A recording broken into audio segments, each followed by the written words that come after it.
Hello and welcome to the sixth episode of the Mountain Ground podcast. And tonight it's myself, Nicolette, and Pieter discussing expectations when out in the mountains. You know, what expectations do you put on yourself, and just realistic expectations when heading out into the mountains. And to tie in with that, Pieter is going to tell us a bit about his last race that he did in Ireland, a proper mountain race. And then he'll also finish off by telling us more about the Shot in the Dark competition, which Gegrond, of course, won last year and is coming up shortly. So he's going to give us a bit of a good intro into what that competition is all about. But to start this episode off, we are going to answer a few questions of what we left open last week, where we brought up the topic of how much caffeine is actually in a shot of coffee. So Pieter has done his homework, and I'm going to hand over to him, and he's going to brief us on that. Pieter, you're up.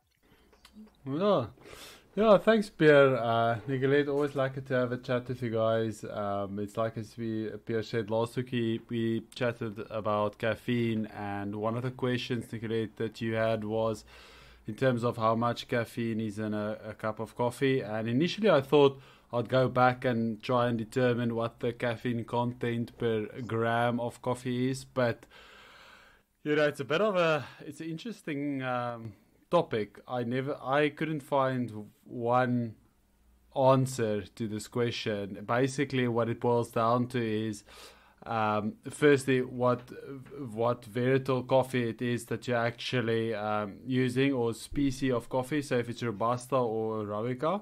So if it's Robusta, usually the caffeine content is about double that of Robusta is usually double the content of arabica. So that is a given. But when it actually comes to within like arabica coffees, what the caffeine content per gram of coffee, it just varies so substantially.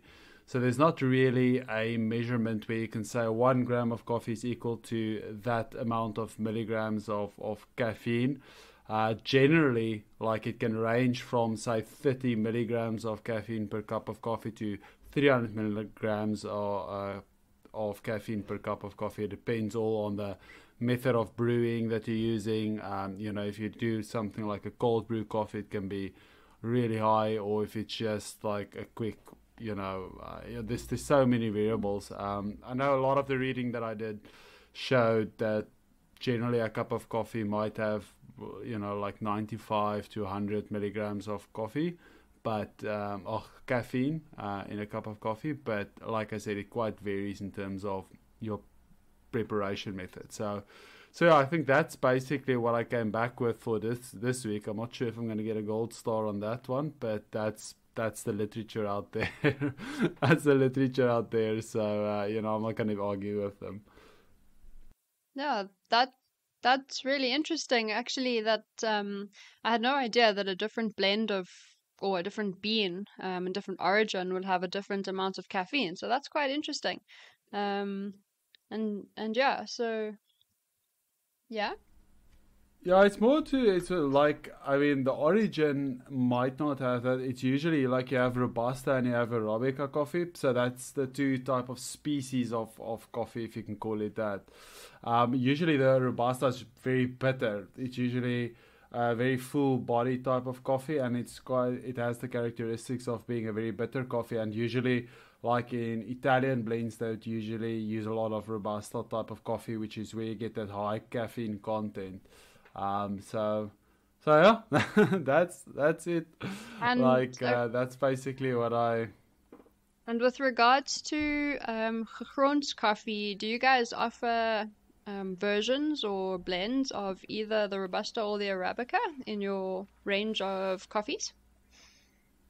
Yeah, so we actually only stock Arabica coffee, which is usually a more flavorful type of coffee, so that's usually where we'd use. Well, to answer your question, in Gegrond we only have Arabica coffee, Okay, but cool. maybe in the future we'll look at doing a blend and adding a little bit of Robusta to get some nice body, like a full flavor body type of coffee. So, but yeah, that's all work in progress. So, so before I keep dragging this subject of the caffeine, I mean, like the second topic that we said we're gonna have a bit of a chat about is the pace, when you actually going to a mountain, and what your expectations might be. I've personally been asked a lot of times, like, what would your pace be for a mountain run, and like it's always an open-ended answer because you just never know. I see Pierre has done a trail run that looks like he's more ran a pad marathon this weekend. So, that's obviously on the one end of the spectrum. But like I'm sure if Pierre was to run another race with a different terrain and more elevation gain, it's not going to be able to sustain that pace. Like it's just such an interesting dynamic when it comes to different terrain. How have you guys experienced it, and how do you actually manage your I wouldn't say clients, your athletes' expectation when it comes to their own first marathon trail run? Yeah, it's actually quite a funny one with regards to this weekend's race, because it's not typical to the kind of training or running that we do in our day-to-day, life. I guess we usually move big mountains, no trail, self-navigation, route finding, all the other it's more, you're actually more reliant on your soft skills, and your skills than just your pure athleticism, I guess. Where that's why this weekend's Platinum Trail Run was so much fun, because it's just kind of like flat out go, and who's got the biggest engine kind of thing, because the technicality didn't really come in, and you could try to maintain a pace that you never thought you could. And I think only really the guys that won, they were doing ridiculous paces. I think the guy that won, he ran an average of 3:45 or something. Just to give the listeners a little bit of insight into the Platinum Trail Run, it's we did the long version, which is a whole 24 kilometers out in the Magaliesberg at the Buffelspoort Dam. And although it's a trail run, there were very few sections of single track, and if they were well ridden, because there's also the 65k mountain bike race the day before. And then most of the race is just jeep track, so it had 500 meters of elevation gain over the 24 kilometers, but really, really runnable, so made for a very fast race, and with a little bit of prize money on offer, also attracted some pretty fast road runners. Yeah, and that is kind of where I want to go into the race that you did the other day, Seven Sisters in Ireland, which is proper mountain run again. So it's almost that's why I liked your analogy there with the Robusta and the arabica coffee. Not one coffee is the same. It's not going to have gram for gram caffeine content. Same as that's the beauty about trail running or mountain running or sky running or whatever form of trail running you're doing. It's not like a road run where every kilometer is equal to the next kilometer. So you can't set off at a certain pace and expect to maintain that for the whole race. So without going to go, I don't want to go further down this, because I really want to hear about your race that you did. So on that kind of note, can you just also explain to us your run at Seven Sisters, and what was the some sections obviously you could probably run quite fast, because I have actually, the first time I met you was at Wolverspreit, and I think you finished the 9k loop 5 minutes faster than I did, and you were bloody fast. So, but also I'm pretty sure during Seven Sisters you had really slow kilometers as well. So I would love to get some more insight into your race there. Yeah, I mean, it's like you say, I think one big learning curve for me, spending a bit of time in the mountains here in Ireland, is your underfoot. The surface under your foot, which tends to be quite soft and mucky and muddy. So you never really get the type of traction that you'd find in the more, hard, dusty roads of South Africa. So, that was obviously one of the first, I don't say, barrier isn't the right word. It's just differences between running in Ireland and definitely running in South Africa. And this specific race, the Seven Sisters Skyrun, is it's probably one of the more well-known trail runs in Ireland, and it consists of about 52 kilometers, and then there was about 3,700 meters of elevation gain. So, one would think that, let's face it, if you're a really, really fast runner and you break, say, a 3-hour marathon, then, that's, you're absolutely flying. And even like if you're not, even finishing a marathon in 5 hours is still very respectable. And like in for example, for this race I took 8 hours and like 8 minutes. So it took almost, you can just imagine, like it took a substantial amount of time longer to complete the same race, and I was obviously giving it stick from the start to the finish. And like you end up like hiking a lot of the route. I mean, my average pace for that run was I think 9 minutes and 19 per kilometer, which is, I know I can run a lot faster on road, and but I was still putting in a lot of effort, and I was exhausted by the time I reached the end. It wasn't a leisure day in the mountains. It was really hard going. So yeah, and again, like I said, that terrain was very mucky, ups and downs, and there was even some rocky sections, which to some extent I was a bit relieved because that gave you a little bit of a foothold. But yeah, so but it was good fun. Like it was, all in all, I think it was great fun. It was that authentic felt running experience. Just felt a bit like a little kid in mud. I looked like a kid in mud by the time I finished.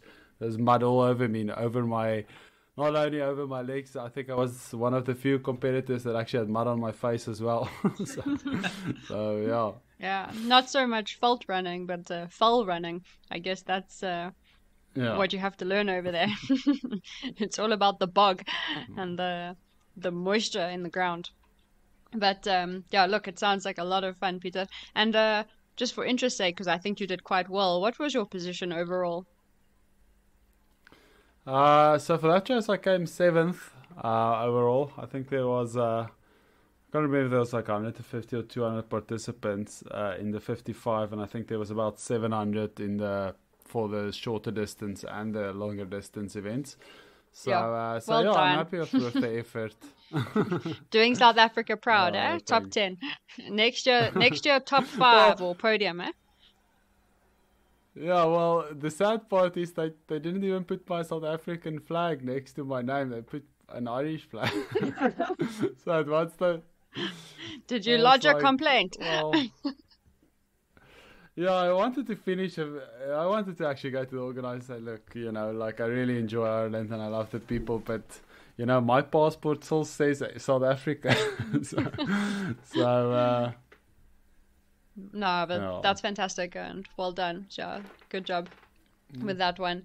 And thanks, guys. Yeah, very relevant to what I want to touch on today is, and you asked earlier, how do we manage the expectations of pace with our athletes, a lot of whom are training for specific mountain races or tough trail runs. And here, the elevation plays a very big role, and also the terrain that you're running on. So in the Drakensberg specifically, and this year, it has been an extremely wet summer and rainy season. So the escarpment itself has, imagine it's pretty much like Ireland or the UK when it's wet. It's just been a bog. It's basically full running up there. Now, if you're moving in those sorts of conditions, your shoes are wet, they're heavy.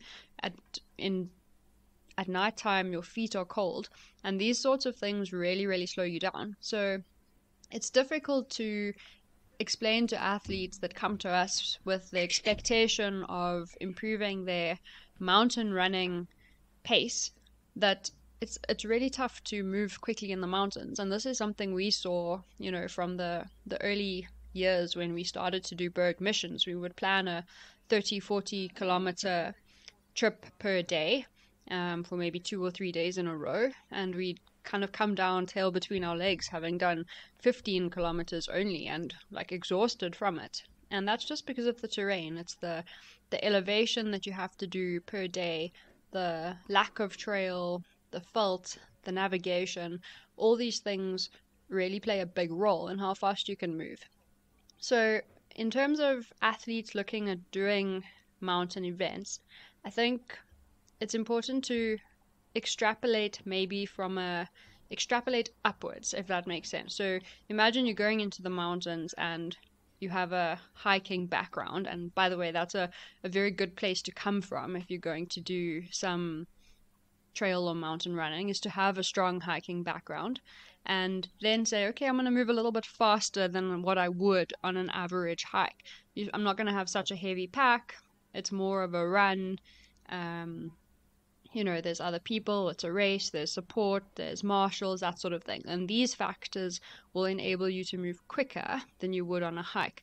But it's not a good idea to say, I move on average, 6 minutes per kilometer when I run my local trail at home, which might be, the Delta Park or the Spruit, relatively flat, nicely groomed trail, and then expect to move at 6:30 or 7 minutes per K only in the Berg, because unfortunately that's not the reality. So moving up there is super slow, and you can take this information for any mountain ultra, but you want to go into it rather with a lower expectation and then exceed that than hope to run your average trail pace and then be really disappointed at the end of the day. Yeah, and that's and other. Yeah, no, sorry, Pieter, go ahead there. Super. Yeah, I just want to know, that doesn't that make training quite challenging as well? Because, it's probably one of those things where you're going to train at a certain pace, but when it comes to actually the event, you're going to be running at a much slower pace. Does that have a big influence, or is I think the question that I really want to get to is how do you manage that difference between the pace that you train at and the pace that you'll actually be running at in a trail run? So I suppose the big thing we do with our coaching is we don't schedule our athletes to run according to distance and pace, but we have them running on a time schedule, which means they're aiming for a specific total time per week of running, and they're not under pressure to complete that amount of time at any specific pace. The only time we bring in distance or speed is if they're doing intervals, and that we work out from what we can see on their average pace. But day to day with their easy, comfortable running, getting the volume up, it's all based on time, and that allows each athlete to run at their own, we call it the forever pace, but it's basically a comfortable pace that they can do for a long period, because most of our athletes are ultra orientated. Mm-hmm. Yeah, that's quite interesting, because I might have mentioned it in one of the previous podcasts, but this is just a personal reflection. I find that as soon as you spend a lot of time getting elevation gain and really being out there on the type of terrain that you'd probably be running in, and your long runs especially are at a very slower pace, you become quite strong, but you do tend to lose a bit of the speed. So I always struggled with managing the two, where you want to get strong for the mountains to do the elevation gain, and then obviously retain a lot of speed for when it's needed. But I've always struggled with that balance between the two. A lot of I guess a lot of athletes have that. They always think if I'm going to do mountain runs and things, then I'm going to lose all my speed. But I don't do much speed work, but you can force the speed out, I feel, but you can't. If you just do speed, you're not gonna make a 20-hour run or 30-hour run easy. You have to go actually work at that lower end pace and get strong in the mountains and really train the uphills and the downhills. And you can't expect someone. So we do also actually prescribe elevation weeks. We would say the objective of this week is merely to get 6,000 meters of, say, elevation. And you can't then but you can't then expect someone to do 120 or a massive kilometer week, because the kilometers are then irrelevant. So we need to focus on what is relevant. And that's a very difficult way. And like the way I try to start with a lot of these things is, before we go into the technicalities of pace versus distance versus duration and all that stuff, I actually try to focus on how are we wording all of it? How are we phrasing it? So we get a lot of athletes that say, okay, I want to run an ultra. And then I go, okay, cool. You want to run an ultra. How much of that ultra are we actually going to be running? To be honest, say Skyrun. There's a joke, people call Skyrun. It's not Skyrun, it's Sky Hike, because so many people, you hike a lot of Skyrun. So it's a very slow 100K because it's self-navigation, it's difficult terrain, and it's got quite a bit of climbing in it. So how about rephrasing it and going, I want to experience Skyrun, or I want to traverse. I try to the word association for me is very powerful, because what I found is a lot of people go, I went for this run and I ended up walking 50% of it, so I feel like a failure. And I'm like, no, that's part of ultra running, that's part of trail and mountain running, is to walk. But let's call it hiking or power hiking. And by changing your mindset and positive connotations to certain words and not having negative connotations to certain words, actually then improves performance. Because on a long ultra run, it's not about your top end speed. Like if, say, Pieter, you can do 4 minutes a K and I can only do 4 minutes 15 a K, well, I'm only losing 15 seconds on you. But if you blow up at kilometer 80 and sit under a tree and have a bit of a nap, and you have a 35-minute kilometer, because that is realistic, I have done it before at Skyrun, you lose a lot of time if I can just do that same kilometer in, say, 15 minutes, because I was just walking all the time or hiking all the time. So it's very important to also then decide what are you training for, specifically conditioning your body for it, going into the mountains, doing training at that pace, because training for an ultra is quite different, because it's really weird. If you're training for a marathon, you're always going to be training at quite a fastest pace, or for a 20K, where you train at a high-ish pace, or your easy runs are really easy and your race pace is really fast. So you might be training at 5 minutes a kilometer, but your race pace is 4:30. Then you get to, say, training for a race like Skyrun, where your training runs are being done at 6 minutes a K, but your racing average is going to be like 7 minutes a K. So it's quite weird that your racing pace is slower than your actual training pace. And that is just some of the small differences when it comes to, it's almost the art of ultra running coming in, and it's not just science. Yes, there's a lot of science, but it's also the art of ultra running. So that's where I always try to focus heavily on, don't allow anyone else to place expectations on you, and don't place unrealistic expectations on yourself. So don't go think you're going to go run 100% of, say, Skyrun or whatever race. Acknowledge the fact that you might have to walk, and if you're gonna ever have to walk, well, why not also then train how to walk really fast? And let's call it power hiking. It feels much better to power hike than to walk. Yeah, I think would that then mean, say for example, you do a few hikes, would that translate to or transfer into basically a good trail run? Or are the two a bit too far remote from one another? I guess it depends. So I've done quite a bit of guiding lately, especially in the Drakensberg, and it's been with a big 75-liter pack, and the weather's been quite rough.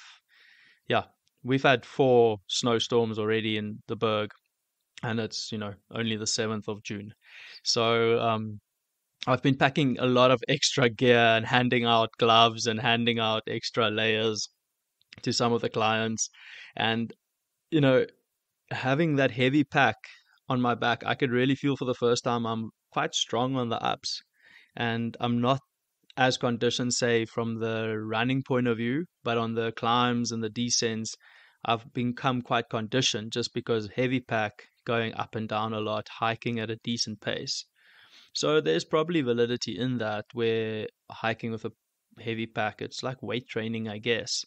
So there's definitely validity in the fact that hiking will make you strong. And you also look at some of there's a couple of American ultra runners where they actually come from a through hiking background, where they actually just spent 5 or 10 years originally, like just hiking the Appalachian Trail or the Pacific Crest Trail, and just through hiking it completely. And then they became runners, and then they became really good ultra runners, because the pace of hiking wasn't that much different from the ultra running, 100 miler, 200 miler kind of pace. So where I guess if you're a collegiate athlete and you're used to, smashing really hard and fast short runs, it's going to be difficult to accept, first of all, the fact that you are going to have to walk a lot, and you aren't always going to be at that really nice, feeling good leg turnover pace.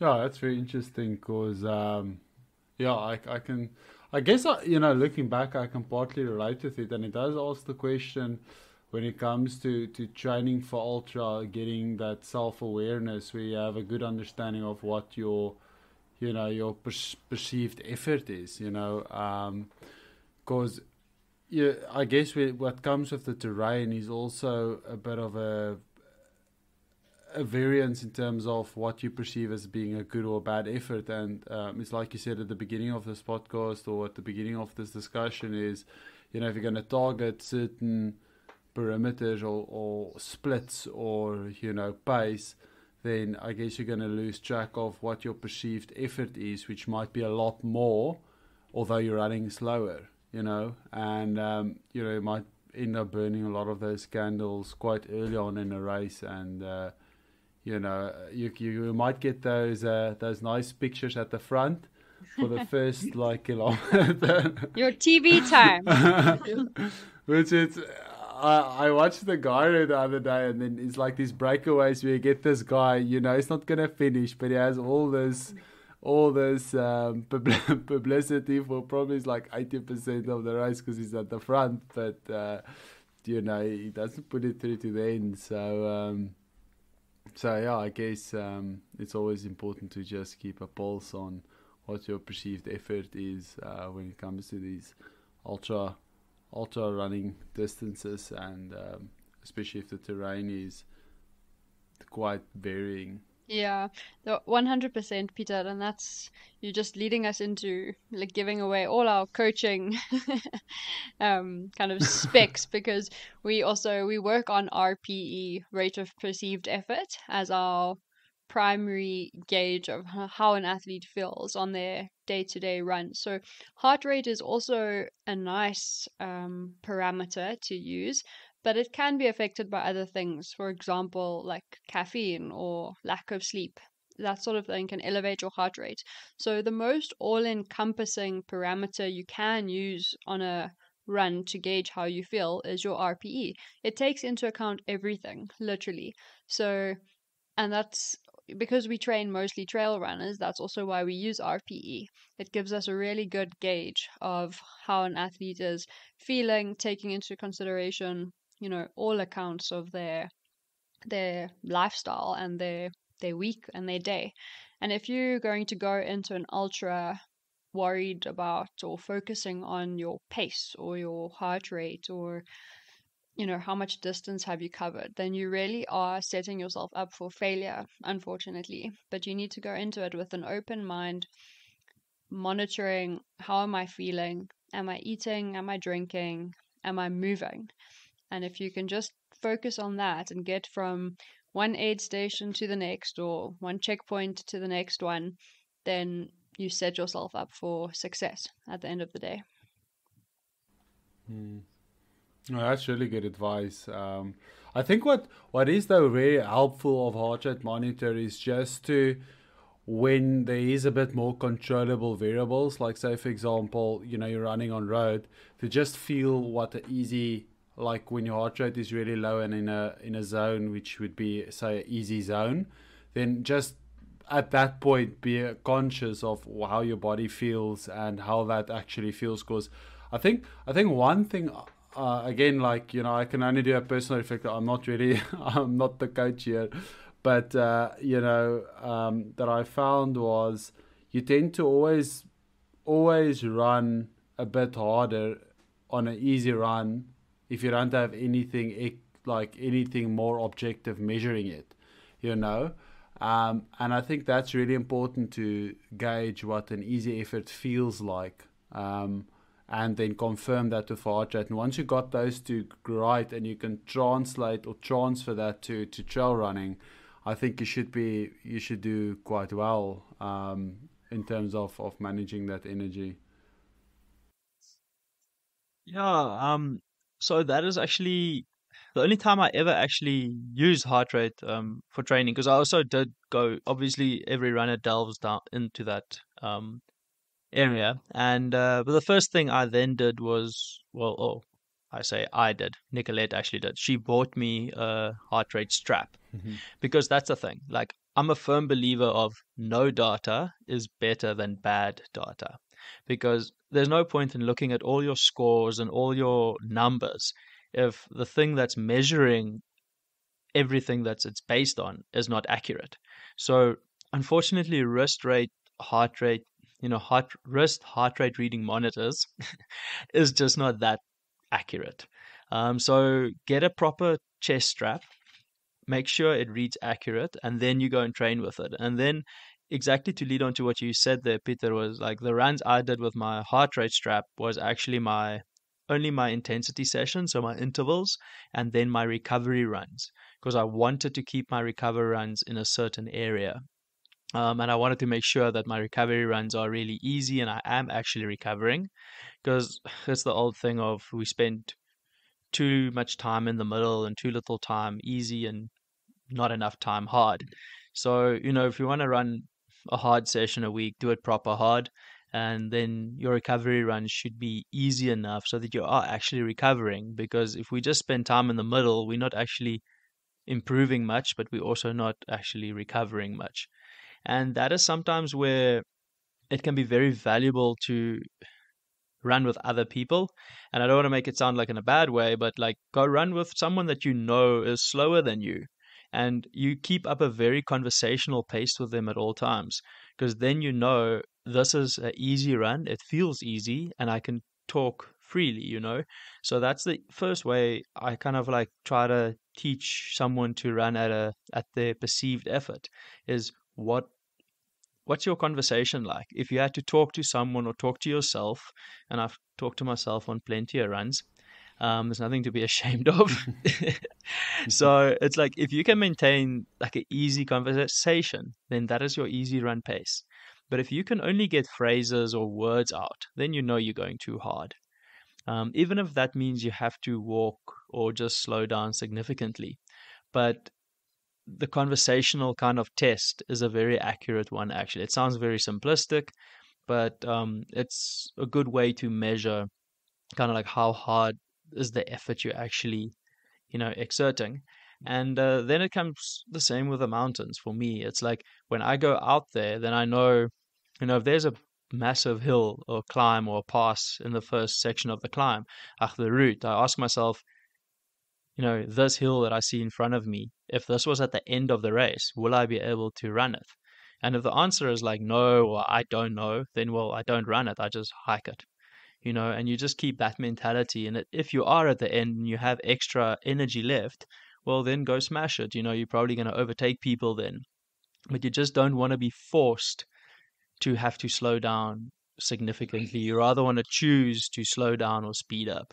And that's also where it comes to, when you do look at the weather or the weather affects you in the high mountains, that's also where your expected pace comes down quite a lot. Because, say like that previous Grand Traverse camp that we were hosting, we had to take extra gear. So I decided I'm going to get out, buy myself and Nicolette the Black Diamond Recon mitts. And I don't think anyone in South Africa actually uses mitts. But I just said, no, we're not going into the mountains again with weather like this and not have proper protection for our hands. Because I'm just tired of losing feeling in my hands, in my fingers, because now you can't do your laces, you can't do your zips. And to be honest, if we are there in a guiding capacity, so we need to be able to look after other people. We need to be able to get food out for them or get their gear out, or just we can't afford to lose our feeling in our fingers, basically. So, and yes, these mitts weighed 3 times, not that much, but like probably about 2.5 times what my gloves weigh. And I had soft shell gloves, but I know those gloves, your fingers are separated. If they get cold, they don't get warm again. Where these mitts were just amazing. We could put our hands in and they were heating up. But basically what I'm getting to is you're adding more weight to your pack if the weather is worse. And then your expected pace, well, adjust, it is going to be slower because you're carrying more weight. So these are all the things we take into account when we do go out into the mountains and we say, okay, cool, we plan a 30-kilometer route and we plan to do it in, say, 10 hours. Okay, but it's going to snow. Okay, so either you need to say we expect to do it in 12 hours, or we might need to cut the route down to 25 or 22 kilometers and then do it in 8 to 10 hours. So it's always managing that expectation and never like having your ego kind of override your decision. It's kind of like dissolve your ego and make realistic decisions and have realistic expectations. But look, I also think I'm going down a whole different rabbit hole here, and I think this would probably be a good time to switch over to you telling us about the shot in the dark competition, because otherwise I'll just carry on forever. So, Gegrond last year, as I said in the intro, won the shot in the dark competition. If you could quickly give us a breakdown on what's the competition about, where did it start, like what are they actually doing in the competition? And what is your expectation? Sorry, dude, what is your expectations of the shot in the dark competition this year for Gegrond? Yeah, so it's a pity Pieter couldn't join us today. He spearheaded the shot in the dark for us last year. So yeah, we had a good result, and we feel very lucky and privileged to have taken the title last year. So there's an expectation placed on Gegrond. I don't think there was much of an expectation last year, but this year there'll definitely be expectation, and we will give it our all. We actually have a new employee on board as well, who's going to be part of this whole initiative, and not initiative, this competition. So, but yeah, we'll tell you more about that. We'll first just introduce everyone to her,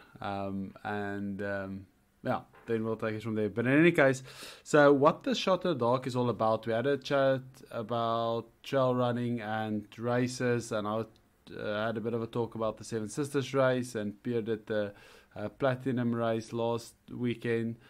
So for roasters, there's actually a competition as well. And that competition is called a Shot in the Dark. So a Shot in the Dark is basically a competition that it basically is sponsored by Genio. So Genio is the main sponsor for the Shot in the Dark, and it's hosted by the Coffee magazine in South Africa. And basically what this means is there's 2 rounds to this competition. The first is it's called basically just the cupping. So it's a challenge. So there's 2 challenges. Challenge 1 is a cupping challenge. They send you the green beans and you roast those beans to the best of your ability. Once you're happy, you basically send 500 grams of your best roasted coffee.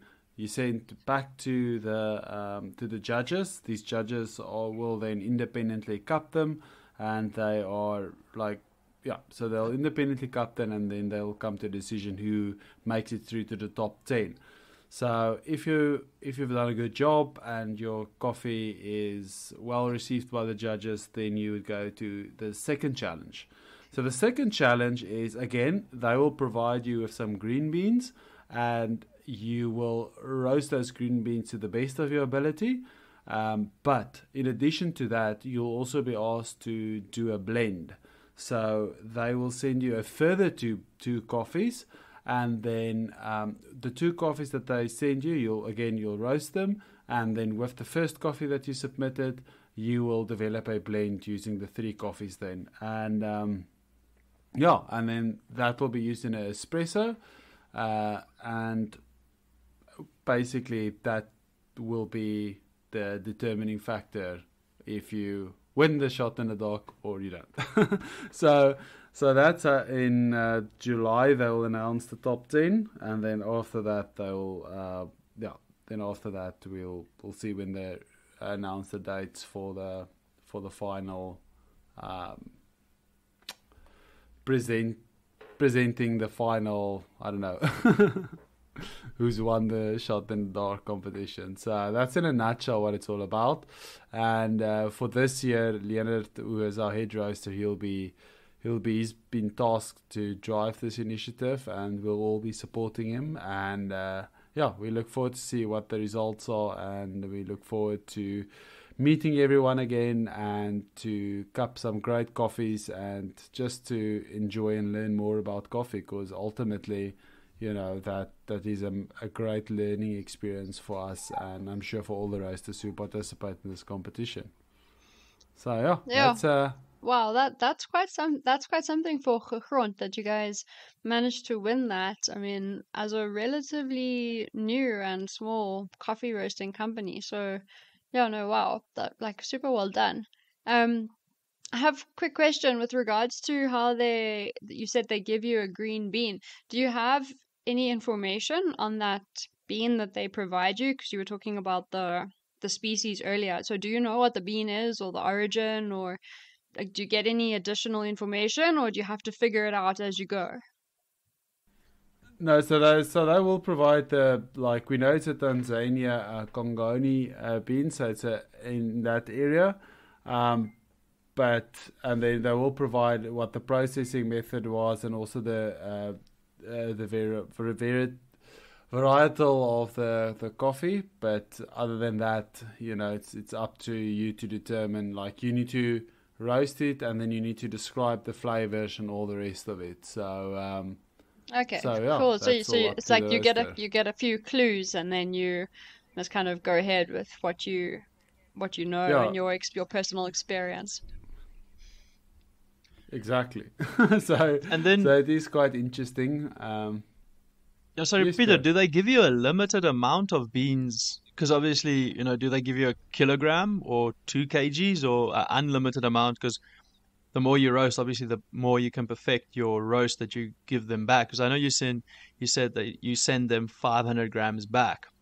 But how much do they send you? Because the more you can practice, well, the better you can kind of get at it.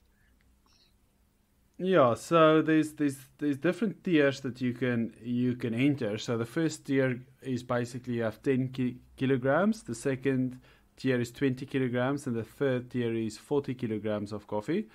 So we entered for the second tier, so we get 20 kilograms of coffee.